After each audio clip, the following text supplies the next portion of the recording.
All right, Paul Vallas is here. Paul Vallas has written a special commentary for the Chicago Tribune, as he often does. He's also speaking and consulting with folks, and he's author with the Illinois Policy Institute. All right, this can get a little deep in the weeds, Paul, so just as a summation, and you can certainly correct me if I'm wrong here, but if the city goes forward with this real estate transfer tax, it'll penalize businesses and it'll hurt the flow of money in the city and eventually cost folks who can't afford it more money. Too simple? No, I think that sums it up. I apologize. I'm recovering from COVID for the third time, and my voice is not completely back. Don't worry about that. Your voice sounds fine. I'm sorry you haven't been feeling well. Yeah. All right. So what you wrote in this commentary ought to be used as a playbook by the mayor, because you've laid it out point by point. And Exactly. let me just run through a few of these here. The streamlining housing approvals goes directly to one of the problems in this, causing housing authorities red tape. That's right. It's a massive bureaucracy. There could be so many projects underway right now if they simply streamline the process. But, there's no coordination between the building department and the housing department and zoning. And so sometimes these developments, even affordable housing developments, are long delayed. The point that I'm making about the lack of a plan is, the mayor and his supporters have been trying to sell us on this Bring Home Chicago initiative, and as if it's this affordable housing solution. Let me point out that the Bring Home Chicago initiative is a tax increase in search of a program, because there's nothing specific on how that money will be spent. They simply want to raise the real estate transfer tax. And while they try to sell it politically as a mansion tax, it's really predominantly a tax on commercial property. And as you know, the commercial property sector is in a state of a depression. Yeah, and we were talking about it this week in regards to the one fair wage initiative that goes forward, which penalizes medium and small restaurants and bars, and larger restaurants as well. Hotels are getting slammed, restaurants are getting slammed, and this is all for politics. You also talk about restoring unoccupied properties, encouraging private sector involvement, but this is a big one, capping property taxes. This is where politicians go to raise money. This is where they always go to try to get votes. How do you cap property taxes? Well, I think what you have to do right now, both the city and the schools operate under a cap in the property tax levy.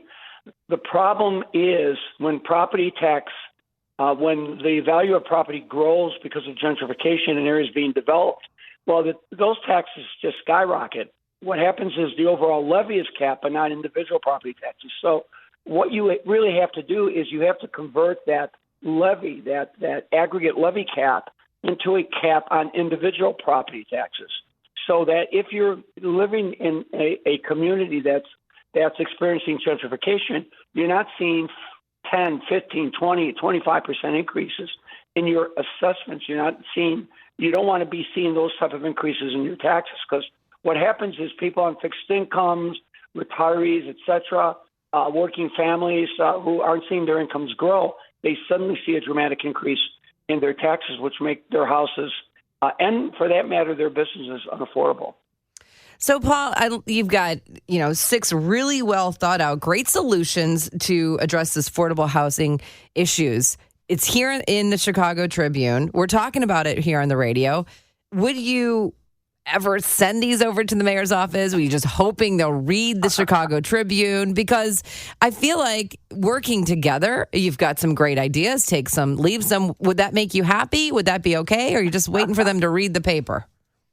Well, look, many of the things that I talk about in my Chicago Tribune op-ed pieces, and I endeavor in all of those pieces. I recently did a piece on immigration that came out last week. I did a piece on what the city can do through its home rule authority to enact its own public safety ordinance to offset some of the ill effects of the SAFE Act.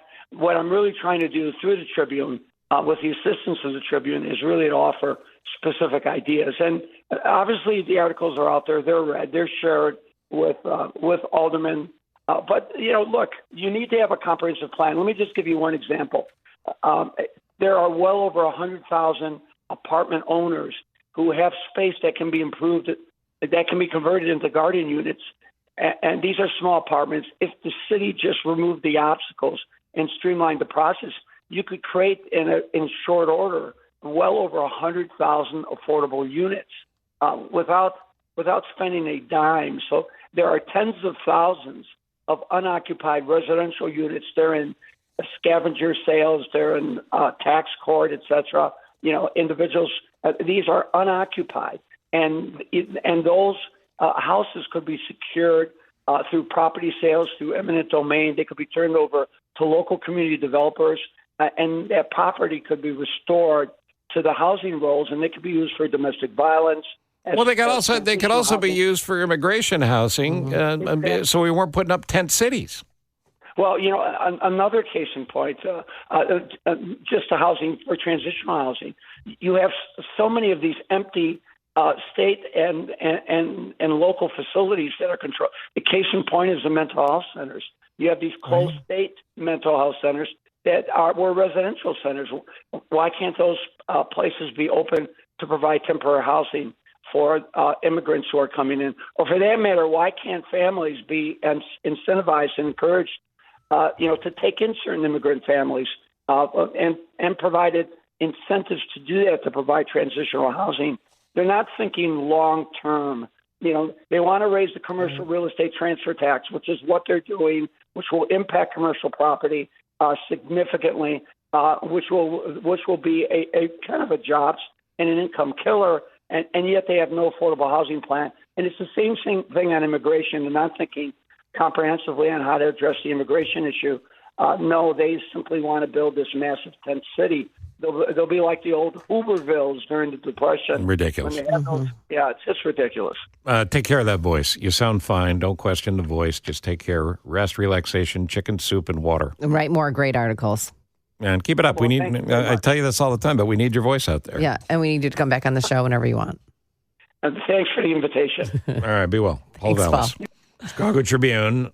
Chicago could fund affordable housing without a tax hike. I like it. It's literally broken down 6 clear bullet points. Here are 6 ideas. Let me just make the suggestion. And Brandon Johnson has his number. I can guarantee you that. Yeah.